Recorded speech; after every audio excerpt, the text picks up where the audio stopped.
Turning On by Damon Knight is a short story collection with a fantastic cover, which I found in Zardas's shop in the United Kingdom. I was so thrilled.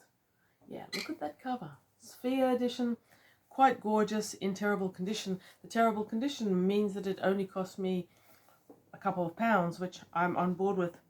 Damon Knight is an author I have loved for a long time. I love his writing. Hard to get, nearly impossible to find in the wild in Australia, and almost only wrote short stories, which are not a format that I love. I don't love the short story. I've recognised the fact that many authors I'm only ever going to read if I read their short stories, but still, not my favourite. Somewhere up there, I've got a copy of In Deep, his short story collection, which I've owned since I was a teenager and reread regularly. I think I squealed a little bit when I found the couple of Damon Knights that I found on this trip. Now, I know I already posted a couple of reviews of the early short stories in this. There's 14 in this collection. All of them have been published elsewhere. And I'm pretty sure that at least the first 6 or 7 I've reviewed. But I didn't continue going. I wasn't in a place where it was easy to do reviews. And I'm not going to go through all the rest. I may mention an individual story if someone asks me to, but this review is largely about the second last one in the collection, which is called A Likely Story. A Likely Story was originally copyrighted by Royal Publications in 1956, and I do believe it was originally published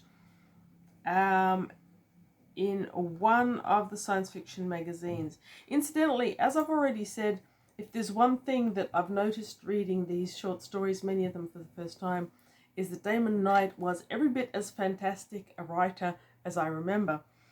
He was also a critic. As a critic, he was harsh. He was very harsh, and he harshly critiqued many authors and stories and books that I'm very fond of. He was also an editor.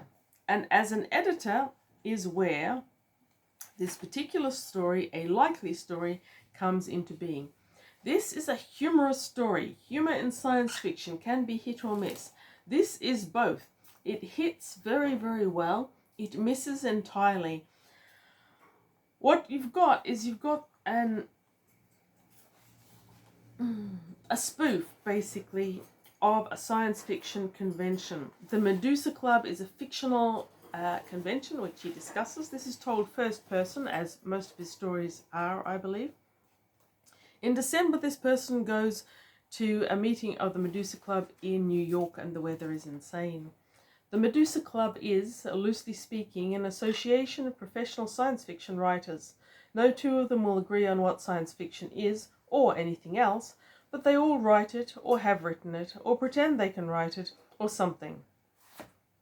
And that is the meeting. Now, the fun thing in this story is that it's basically a satire of science fiction conventions in which people drink too much. Sounds great to me. And science fiction writers. So you've got a whole heap of thinly or less thinly disguised science fiction writers, real ones in the real world, that are being satirized, sometimes quite unkindly, always humorously, in this Medusa Club. And I fell down a fun rabbit hole trying to figure out who these people were who were being satirized. The protagonist is clearly Damon Knight himself. The individual characters may or may not be clear, and you may or may not agree on. Some of them are really obvious, like Fletcher Platt has been given the fictional name of Preacher Flatt, so basically the first letter of both names has been substituted. I don't think anyone's going to get too confused by that one. You've got another character, a woman science fiction writer, who's called Punchy Carol, and there's some hypothesis that may be Pal Anderson's wife, Karen Anderson.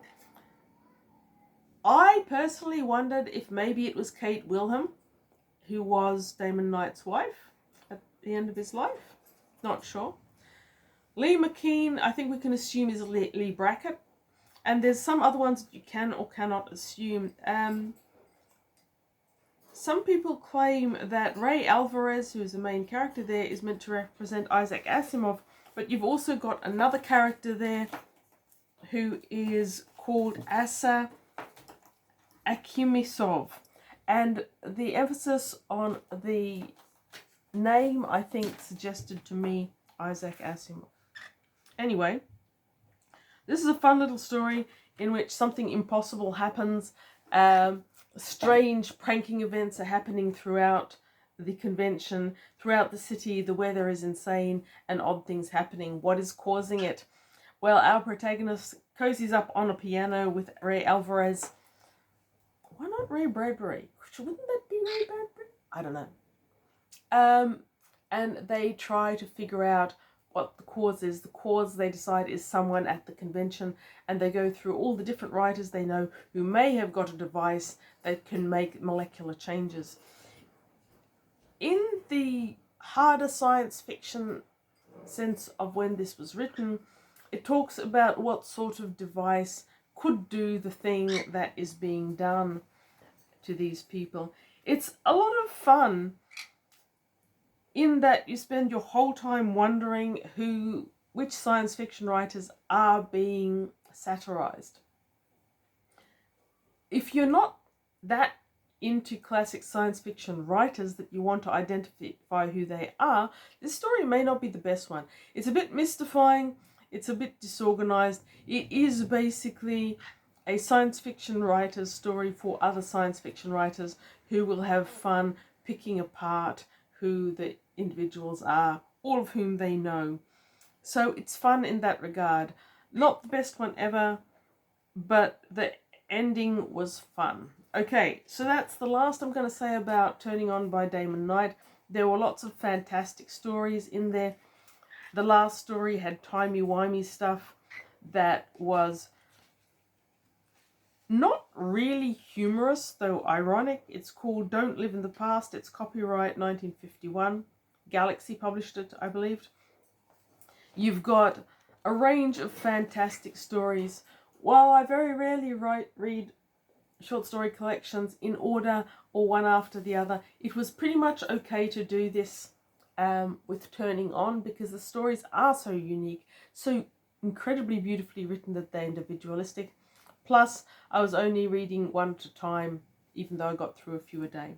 Thank you very much for watching. Read good books and even read good short stories.